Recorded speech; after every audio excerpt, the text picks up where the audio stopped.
Dicen que el verdadero amor no siempre llega en el momento ideal. A veces nace en medio del duelo, del silencio y del escándalo. Ella era la viuda perfecta, discreta, leal, dedicada al hijo que le quedó como único consuelo. Él, el hermano menor del difunto, millonario, reservado y tan frío como el mármol de los negocios que dirigía. Nadie imaginó que entre ellos podía surgir algo. Pero el destino, caprichoso y cruel, los obligó a cruzar fronteras que juraron no tocar jamás. ¿Hasta dónde puede llegar el amor cuando nace del dolor? ¿Y qué pasa cuando lo prohibido se convierte en lo único verdadero? Quédate hasta el final, porque esta no es una historia común, es una historia de duelo, de redención y de un amor que ni la muerte pudo impedir. Si esta historia te emocionó, suscríbete al canal. Tu apoyo nos da fuerza e inspiración para seguir creando historias que tocan el alma. Dale like, compártela con alguien especial y acompáñanos en esta aventura de contar lo que muchos callan, el poder del amor auténtico. La lluvia caía fina sobre los ventanales antiguos de la finca del Álamo, como si el cielo aún llorara la ausencia de Julián. Isabela se encontraba de pie en la biblioteca, con las manos frías apoyadas en el respaldo del sillón de cuero que su difunto esposo tanto amaba. El aire estaba impregnado del aroma a madera vieja y papel, pero también de una soledad espesa, de esas que no se disuelven con el paso del tiempo. Desde el funeral, la casa había cambiado, no en su estructura, sino en su atmósfera. Ya no había música en las mañanas, ni pasos pesados subiendo las escaleras al final del día. Solo el eco de un pasado que se deshacía entre los dedos. Isabela se aferraba a la rutina con la misma intensidad con la que abrazaba a su hijo cada noche, como si al hacerlo pudiera retener lo poco que quedaba intacto en su vida. «Mamá, ¿papá está en el cielo?», preguntó Mateo con la inocencia de sus 5 años, mientras sostenía un juguete entre las manos. Ella sonrió con tristeza y se arrodilló frente a él. «Sí, mi amor, está en el cielo y nos cuida desde allá arriba». Lo abrazó fuerte, deseando que nunca sintiera el abandono que ella cargaba en el pecho, pero el mundo no daba tregua. Semanas después del entierro, começaram a chegar cartas, notificações legais e até mesmo visitas inesperadas de advogados da família Del Álamo. Houve um jantar tenso com os irmãos de Julián, onde ninguém olhava diretamente nos olhos de Isabela e onde as palavras vinham cobertas de cortesia falsa. Todos pareciam preocupados com o testamento.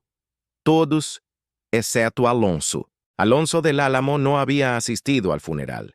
Su ausencia fue comentada con susurros por los pasillos de la casa, como una ofensa silenciosa. Pero una tarde, cuando el cielo estaba cubierto de nubes bajas y el viento movía los árboles como si fueran frágiles pensamientos, llegó sin anunciarse. Isabela lo vio desde la ventana.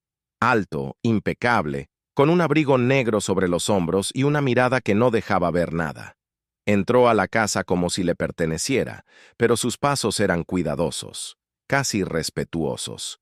«Isabela», dijo, con voz grave, «necesitamos hablar». Ella se quedó en silencio, observando al hombre que tanto se parecía a su esposo y al mismo tiempo no se parecía en nada. Alonso tenía una dureza distinta. Era el tipo de hombre que no pedía permiso, pero tampoco se imponía. Simplemente estaba. Han surgido complicaciones con la herencia, asuntos legales que afectan directamente a ti y a Mateo. Ella alzó la barbilla, decidida a defender lo que era suyo. «No necesito tu ayuda, ni la de ninguno de los del Álamo». Pero Alonso no vino a ofrecer ayuda. Vino a proteger un legado que ahora tenía rostro. El de un niño huérfano y una mujer que, contra todo pronóstico, seguía en pie. El despacho de Alonso del Álamo no era un lugar donde las personas solieran sentirse cómodas. Con paredes de mármol gris, estanterías ordenadas al milímetro y ventanales que ofrecían una vista limpia, demasiado limpia, de la ciudad, el espacio reflejaba exactamente lo que él era: meticuloso, controlado, distante. Sentado detrás de su escritorio, mientras Isabela hojeaba los documentos que él había preparado, la observaba sin disimulo. No por deseo aún, sino por una intriga que no terminaba de explicarse. Isabela llevaba un vestido sencillo, oscuro, con el cabello recogido sin esfuerzo y un rostro donde aún se percibían rastros de duelo. Pero había en ella una firmeza serena, un fuego callado que le impedía rendirse ante el mundo. Esa fuerza, más que cualquier rasgo físico, era lo que comenzaba a desestabilizar a Alonso. ¿Quieres que firme un acuerdo de tutela compartida?, preguntó ella, sin levantar la mirada. Es una solución temporal, respondió él, hasta que el tribunal decida quién puede representar legalmente a Mateo ante los reclamos de la familia. Isabela apretó los labios. Era humillante. Tener que depender del hermano del hombre que amó. Pero también era inteligente. Sabía que luchar sola contra los del Álamo era como pelear contra un muro con las manos desnudas. ¿Y qué esperas a cambio? Nada, respondió él sin parpadear. Solo proteger lo que Julián dejó. Aunque no estemos de acuerdo en cómo lo vivió, era mi hermano. La palabra hermano sonó extraña en sus labios, casi como una herida mal cerrada. Isabela lo notó, pero no preguntó. No aún. Firmó el papel con manos firmes, y al hacerlo, sellaron algo más que un pacto legal. Sellaron el inicio de una cercanía peligrosa. Los días siguientes fueron un vaivén de visitas, reuniones legales y decisiones compartidas. Alonso empezó a pasar más tiempo en la finca, observando, participando, con una frialdad que al principio incomodaba a Isabela, pero luego, esa frialdad comenzó a mostrar grietas. Lo descubría mirando a Mateo con una ternura torpe. Lo escuchaba quedarse en silencio cuando pasaba junto al retrato de Julián, y más de una vez notó cómo la observaba cuando creía que ella no lo notaba. Una noche, Mateo se enfermó. Fiebre alta, cuerpo tembloroso, llanto constante. Isabela lo abrazaba contra el pecho mientras intentaba mantener la calma. Alonso, sin decir palabra, apareció en la habitación con un médico privado. No pidió permiso, solo actuó. Y cuando el niño finalmente durmió, ella lo miró con los ojos húmedos y la voz rota. Gracias. Él solo asintió. No lo hago por ti, lo hago por él. Pero era mentira. Los dos lo sabían. Esa noche, mientras Isabela acariciaba el cabello de su hijo, sintió que algo dentro de ella, algo que había muerto con Julián, empezaba, muy lentamente, a latir de nuevo. Y Alonso, en la oscuridad de su estudio, con un vaso de whisky en la mano, se preguntó en qué momento había dejado de verla como la viuda de su hermano, y había empezado a verla como algo más. El otoño había llegado con su manto de hojas secas y viento frío. La finca del Álamo, antaño escenario de recepciones suntuosas y estrategias empresariales, se había transformado en un espacio de silencios compartidos. Isabela caminaba cada mañana por el jardín central, ahora cubierto de tonos ocres, mientras Mateo perseguía mariposas que se aferraban a los últimos rayos de sol. Y a veces, sin que ella lo supiera, Alonso la observaba desde la galería, como quien mira un retrato que aún no se atreve a tocar. No había palabras entre ellos que confesaran lo evidente. Pero los gestos hablaban. Una taza de café que aparecía cada tarde en la biblioteca, cuando ella leía en voz baja. Un abrigo que él dejaba sobre el respaldo del sofá, cuando veía que ella tiritaba sin pedir ayuda. Un silencio cómodo cuando sus miradas se encontraban por accidente. Una noche, Isabela bajó a la cocina en busca de leche caliente para Mateo. Lo encontró allí, sentado solo, revisando documentos con el ceño fruncido y la corbata deshecha. No sabía que trabajabas hasta tan tarde, dijo ella, con una voz suave, como si temiera perturbar algo frágil. Tampoco sabía que hacías leche con canela, respondió él, esbozando una sonrisa que le suavizó el rostro. El momento se alargó más de lo que debía. Ella dudó, pero se sentó frente a él. Por primera vez desde la muerte de Julián, no hablaron de tutelas, abogados ni herencias. Hablaron de infancia, de libros, de la forma en que ambos se sentían como intrusos en una vida que no habían elegido. Y entonces, sin quererlo, Alonso dejó escapar algo que nunca antes había dicho. Mi hermano te amaba, pero no supo cómo cuidarte. Siempre tuvo miedo de lo que no podía controlar. Isabela lo miró, sorprendida por la honestidad, por la herida no disimulada en su tono. ¿Y tú? Susurró ella. ¿A qué le temes? Alonso desvió la mirada. La pregunta era demasiado precisa, demasiado íntima, porque sabía exactamente a qué le temía, a sentir algo que no pudiera enterrar bajo contratos o decisiones racionales, a desear lo único que siempre estuvo prohibido. El momento fue interrumpido por el llanto de Mateo desde el piso de arriba. Isabela se levantó enseguida, pero antes de salir de la cocina, se volvió hacia él. Gracias por no irte. Esta casa ya no me parece tan ajena cuando estás aquí. Y se fue, dejándolo solo con su reflejo en la ventana, donde por primera vez no se vio como un hombre de negocios, sino como alguien que también buscaba un lugar donde pertenecer. Esa noche, Alonso no durmió. Caminó por los pasillos de la finca como quien recorre una vida que no le pertenece, y en cada rincón donde Isabela había dejado su rastro, una bufanda en el perchero, un libro abierto, un dibujo de Mateo pegado a la pared, sentía que la grieta que había empezado en él ya no tenía vuelta atrás. Era sábado por la tarde cuando llegaron los abogados del Consejo de la Fundación del Álamo. Impecablemente vestidos, portaban carpetas gruesas y rostros sin alma. Querían hablar con Isabela, pero Alonso insistió en estar presente. La cita fue tensa, como un duelo no declarado, según las últimas cláusulas del testamento, dijo uno de los representantes con voz plana. La señora Montero está obligada a abandonar la finca si decide no contraer nuevas nupcias en el plazo de 1 año.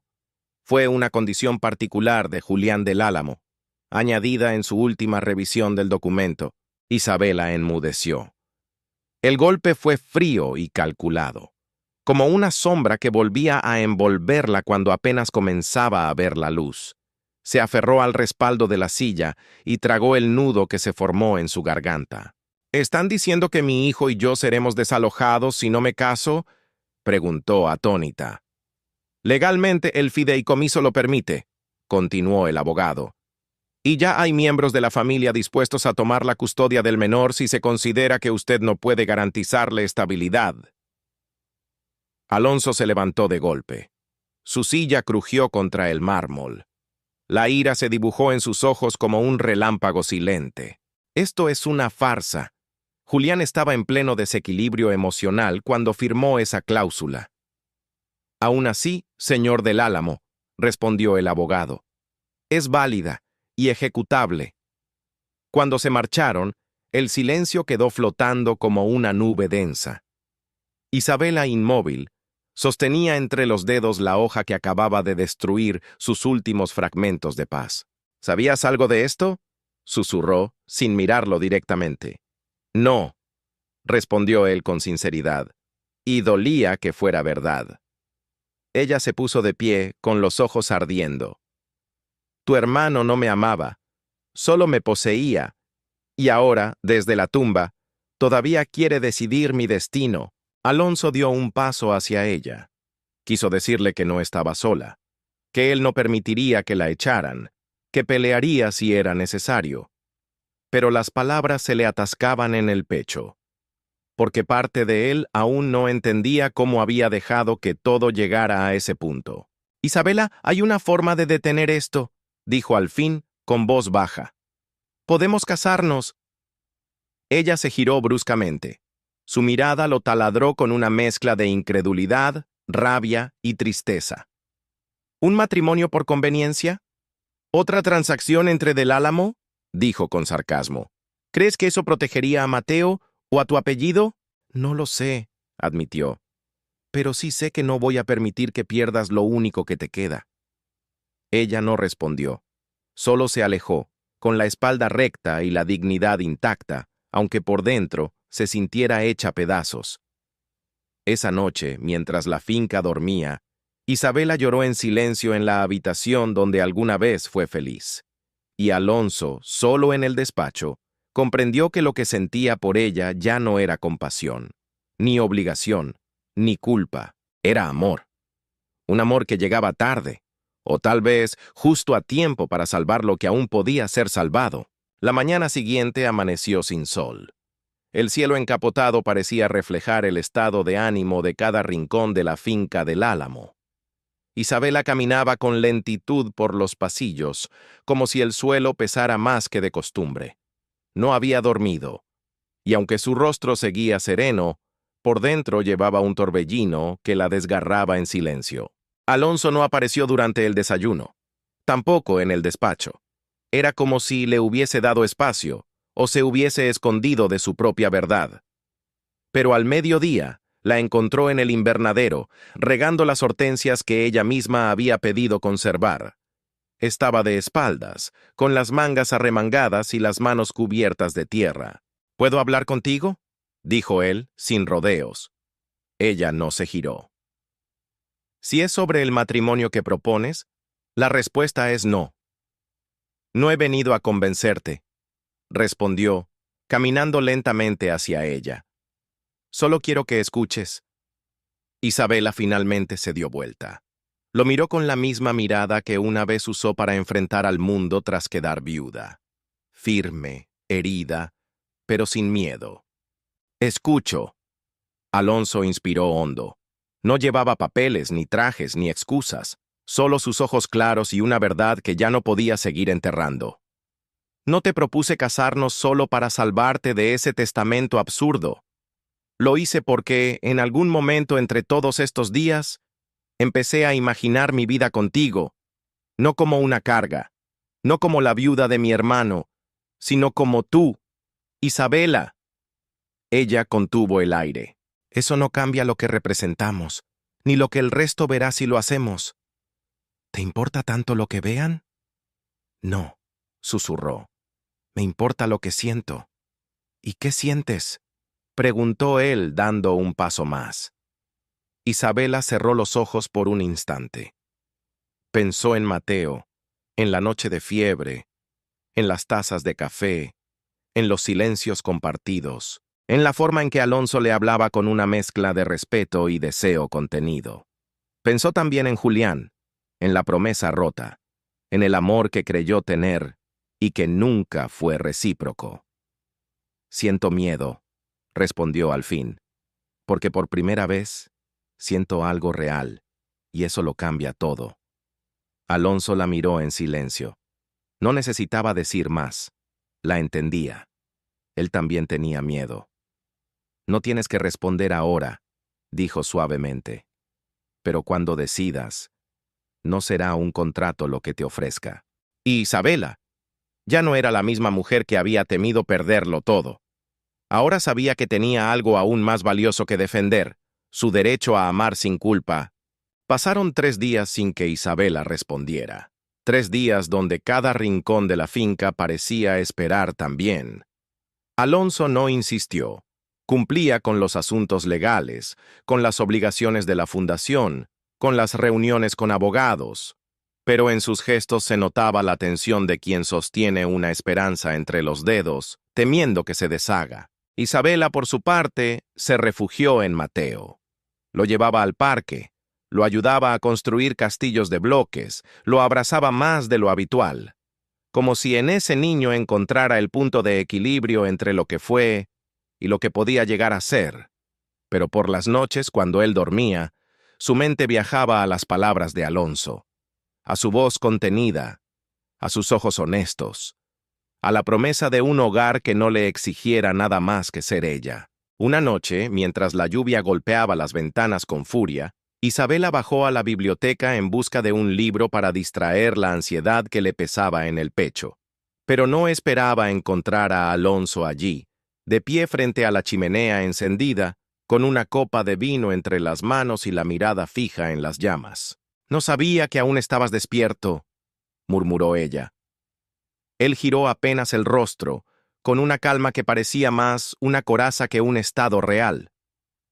La tormenta me recuerda muchas cosas, dijo. A veces creo que mi vida se parece a este fuego. Lo contengo, lo observo, pero me consume por dentro. Ella no respondió. Caminó hasta la estantería fingiendo buscar un libro, aunque sabía exactamente cuál era la razón de su presencia allí. Quería verlo, quería estar cerca de él, y lo odiaba un poco por eso. ¿Por qué no te fuiste cuando murió Julián?, preguntó ella de repente. Él tardó unos segundos en contestar. Porque me sentía culpable.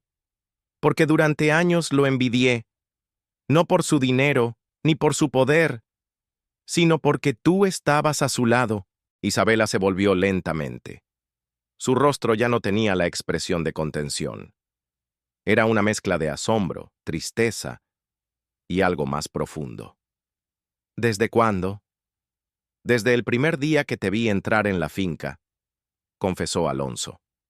Con ese vestido rojo y esa sonrisa nerviosa. Supe que te ibas a casar con él, y aún así deseé que no lo hicieras. Yo también me siento culpable, susurró.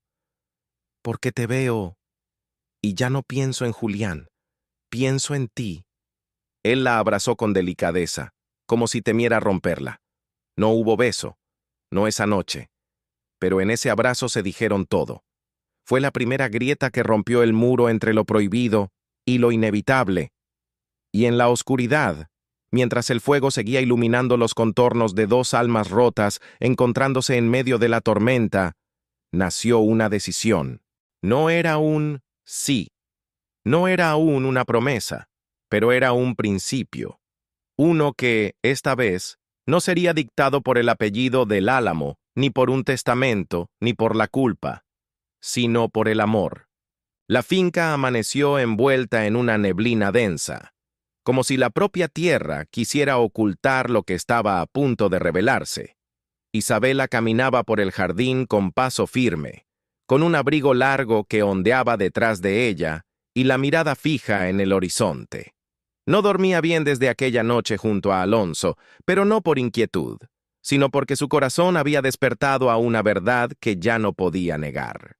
Entró a la sala principal y lo encontró junto a la chimenea apagada, hojeando papeles con gesto serio.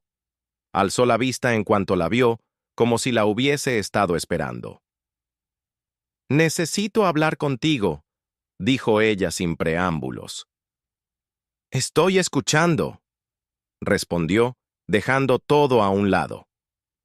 Isabela se detuvo a 1 metro de distancia. No temblaba, no dudaba.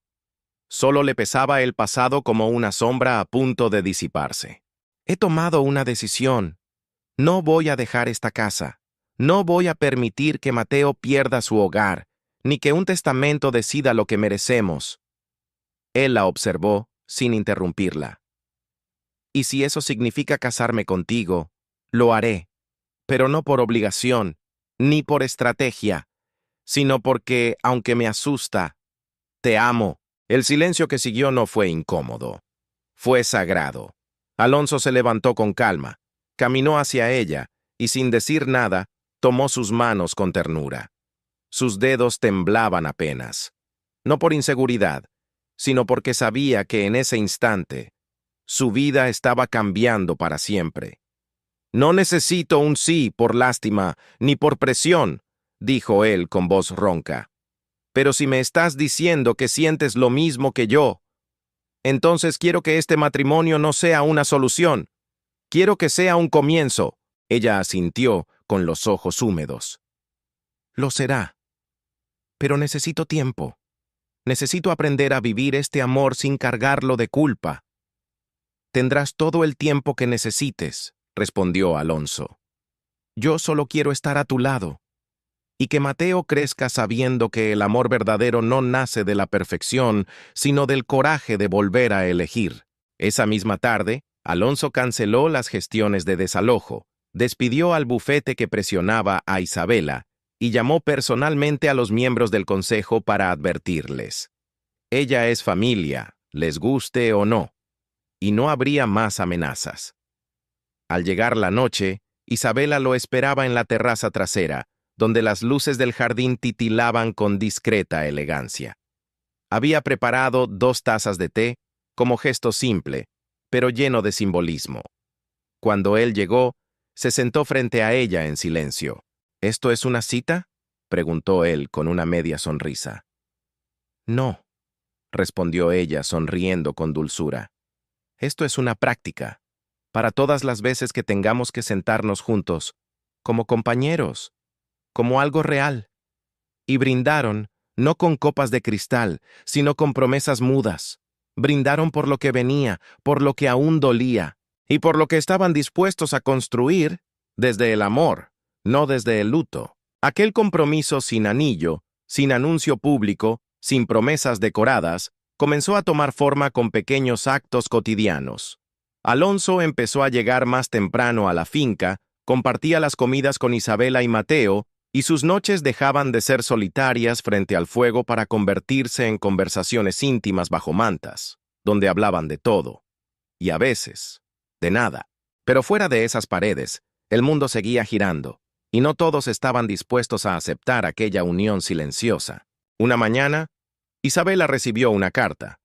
El sobre era de color marfil, con el sello familiar en relieve. Al abrirlo, encontró una invitación a una cena privada organizada por la matriarca del Álamo, la tía Eugenia, conocida por sus modales impecables y su lengua afilada. La excusa: hablar de asuntos familiares importantes. Alonso no tardó en enterarse. «No tienes que ir», le dijo, mientras desayunaban con Mateo medio dormido sobre la mesa. «Esa mujer nunca te aceptó como parte de esta familia». «Tal vez sea hora de que lo haga», respondió Isabela con calma. «No me escondí antes. No lo haré ahora». Aquella noche, la finca de los del Álamo se vistió con su habitual opulencia. Candelabros encendidos, personal uniformado y una mesa puesta como si se tratara de una cena diplomática. Isabela llegó sola, con un vestido azul oscuro que le marcaba la cintura con elegancia sobria y la mirada tan firme que ninguna joya podría haberle dado más presencia.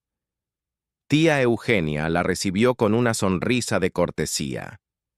«Has cambiado mucho, Isabela. Más segura, más parecida a una del Álamo». «No soy una del Álamo», respondió ella con suavidad. «Soy Isabela, y eso siempre fue suficiente para criar a mi hijo». Durante la cena, los comentarios velados no tardaron en surgir.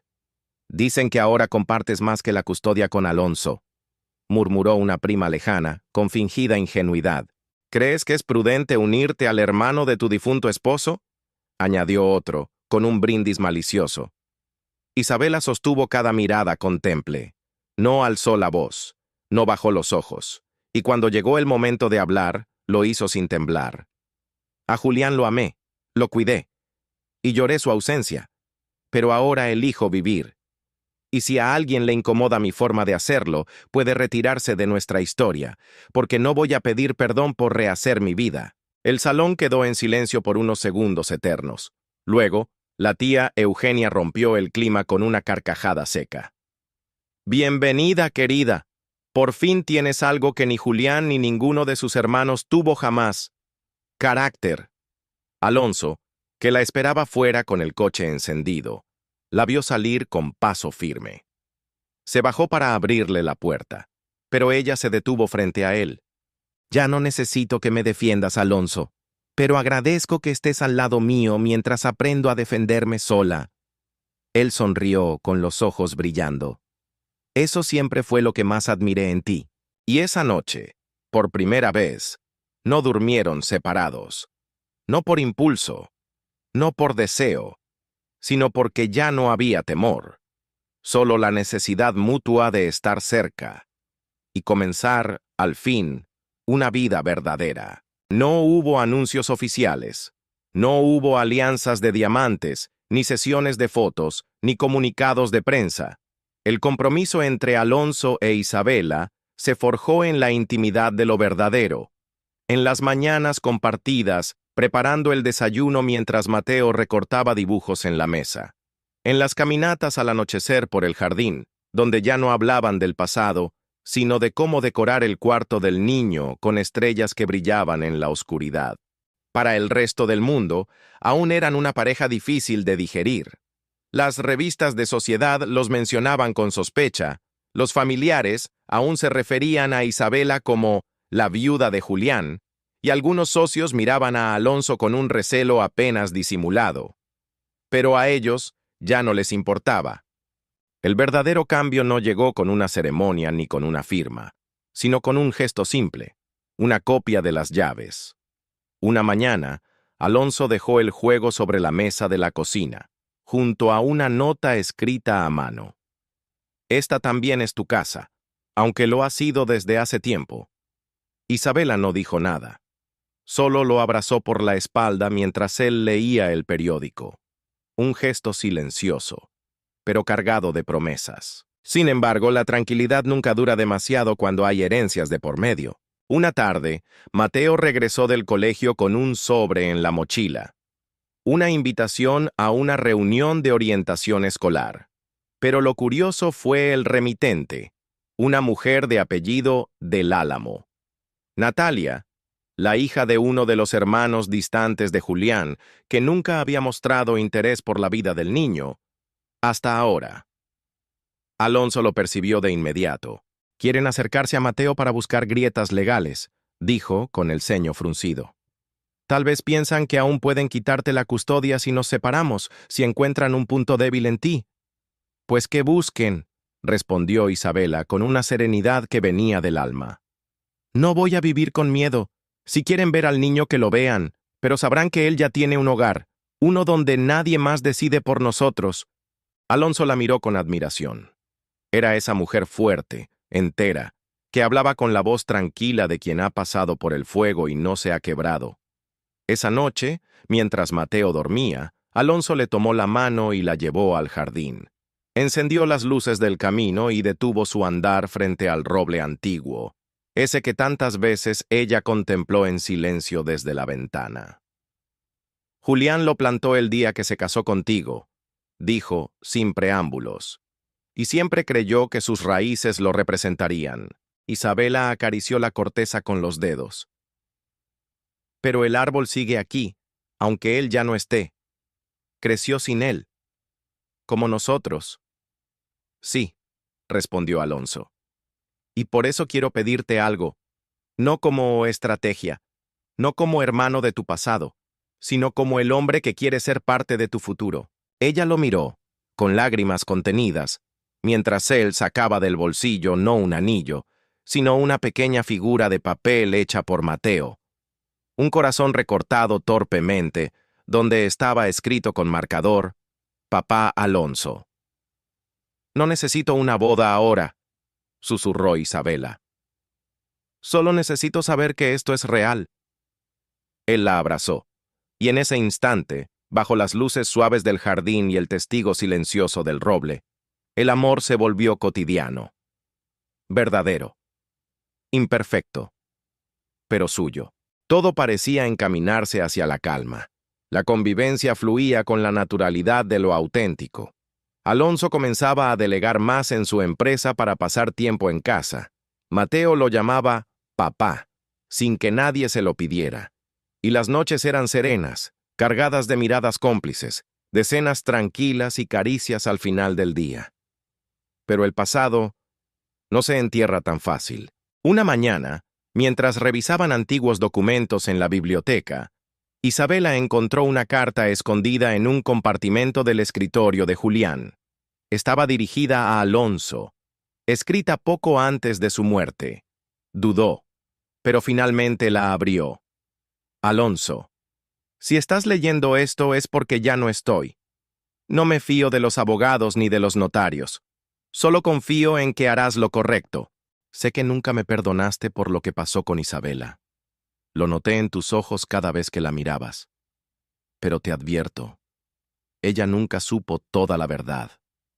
El secreto que destruyó nuestra familia no es solo mío. Tú también fuiste parte.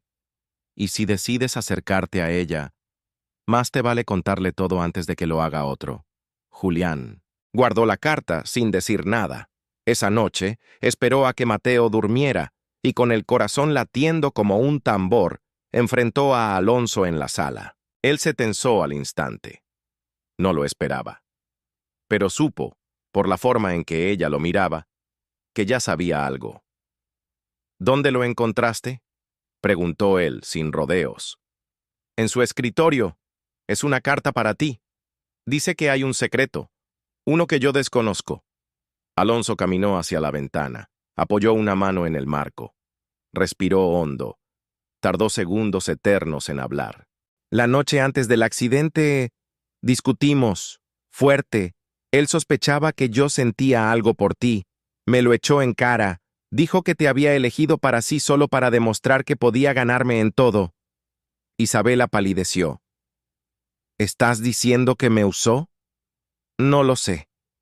Quizás te amó a su manera, pero me confesó que se acercó a ti primero porque sabía que yo estaba interesado. Lo vi como una traición. Él se sintió culpable, y esa culpa lo destruyó. ¿Y tú?, susurró ella. ¿Por qué nunca me lo dijiste? Porque pensé que no importaba, que lo que sentimos ahora era lo único real, pero estaba equivocado. Me equivoqué al ocultártelo. Ella se alejó, como si necesitara distancia para respirar. La revelación dolía, no por lo que significaba, sino porque venía de alguien a quien había comenzado a amar sin reservas. No quiero más secretos, Alonso. Si vamos a construir algo, tiene que ser desde la verdad. Él se acercó con los ojos cristalinos. Entonces aquí tienes la última verdad que me guardé. Yo también me culpo por su muerte. Si no hubiéramos peleado, si no hubiera salido esa noche, tal vez aún estaría vivo. Y eso es algo que tengo que cargar. Isabela lo miró largo rato. Y después, con lágrimas cayendo por las mejillas, extendió la mano. Entonces carga conmigo, pero sin mentiras, sin medias verdades. Si vamos a caminar juntos, que sea con las heridas abiertas pero de frente. Él tomó su mano, y en ese gesto, la redención comenzó.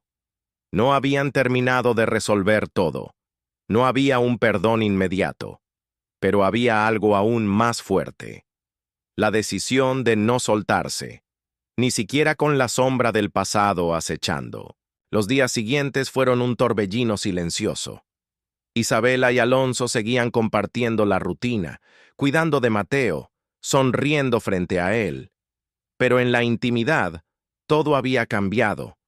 Las conversaciones eran medidas, los abrazos breves, los silencios más largos. No era distancia por falta de amor. Era dolor no digerido. Era la incomodidad de mirar de frente una herida vieja que nunca se cerró, pero que por fin comenzaba a supurar para sanar. Una tarde, Mateo se cayó jugando en el jardín. Nada grave, apenas un raspón en la rodilla, pero su llanto fue desgarrador. Isabela corrió al oírlo, y Alonso llegó segundos después. Se arrodilló junto a él, conteniéndolo con una ternura que sorprendió incluso a la propia madre. «Estoy aquí, campeón. No pasa nada. Te tengo», susurró, abrazándolo fuerte. Isabela los miraba en silencio, y en ese instante comprendió algo que rompió la última de sus resistencias. Alonso no solo estaba en su vida, se había convertido en hogar. Para ella, para Mateo, para los tres. Esa noche, lo buscó en la biblioteca. Él estaba allí, leyendo, como siempre que necesitaba refugio. Ella se acercó y se sentó frente a él. «He tomado una decisión», dijo con la voz firme.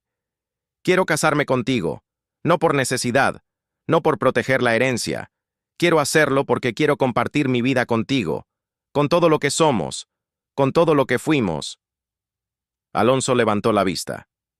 Había cansancio en sus ojos, pero también una llama que aún ardía con fuerza. «¿Estás segura?» «No, pero estoy convencida. Y eso es más importante». Él la tomó de la mano. No hubo discurso, solo una mirada que lo decía todo. El amor seguía ahí, Había sobrevivido al juicio, a los secretos, al duelo, a la culpa, y eso ya era un milagro. La boda fue íntima.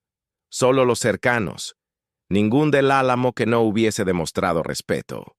Mateo llevó los anillos, vestido con un pequeño traje gris y una sonrisa orgullosa. Isabela vestía de blanco, sencillo, sin velo ni coronas, solo ella, radiante, serena, fuerte.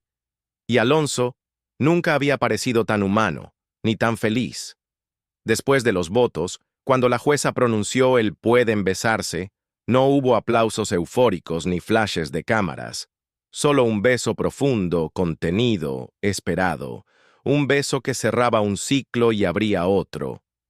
Pero cuando regresaron a la finca, una sorpresa los esperaba.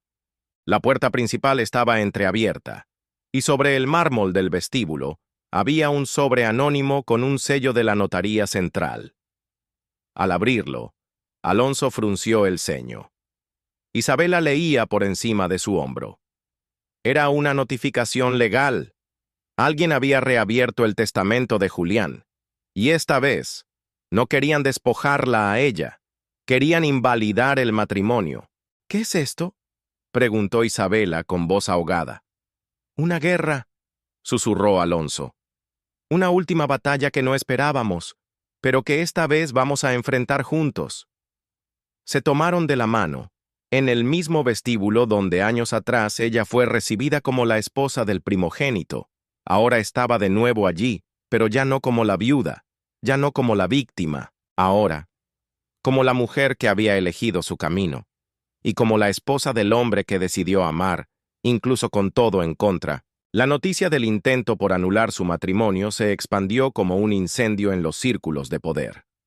La familia del Álamo, o al menos los que aún conservaban ambiciones, no soportaban que Alonso, el hermano menor, hubiese tomado el control del legado, ni que lo hiciera de la mano de la mujer que una vez perteneció a Julián. Los argumentos eran débiles: conflicto moral, manipulación emocional, inestabilidad psicológica de la viuda.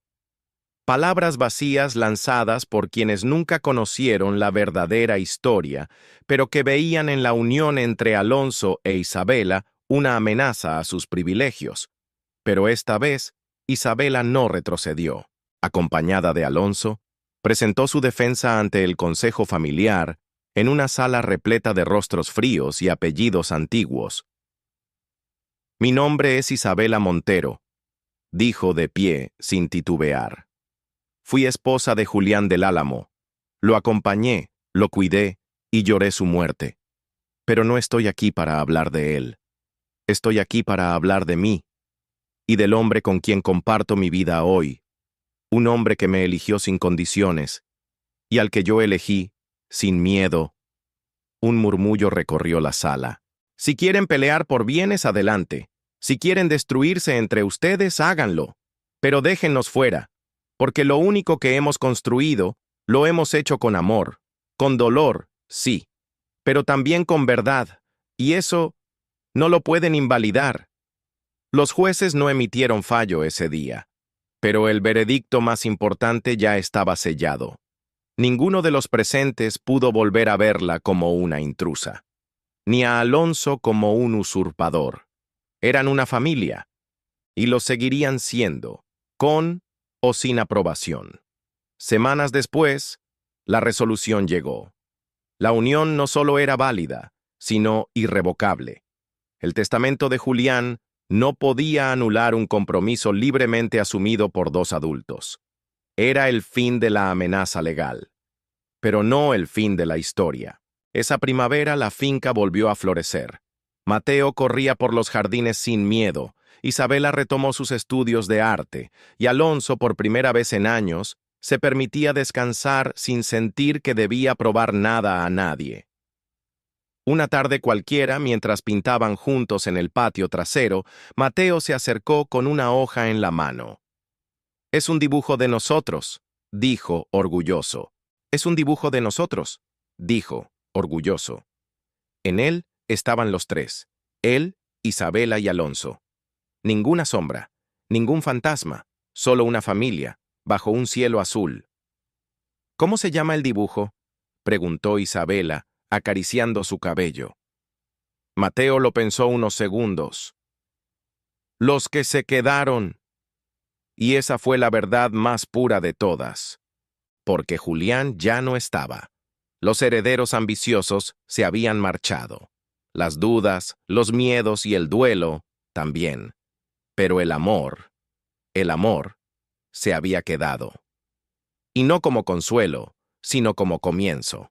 Gracias por acompañarnos hasta el final de esta hermosa historia de amor que venció prejuicios, pérdidas y secretos familiares. Si esta historia tocó tu corazón, no olvides dejar tu like, compartirla con alguien especial y suscribirte al canal para seguir viviendo más emociones como esta. Y recuerda, a veces, el verdadero milagro no es encontrar el amor, sino tener el valor de quedarte cuando todo lo demás se rompe. Nos vemos en la próxima historia. Con amor para ti.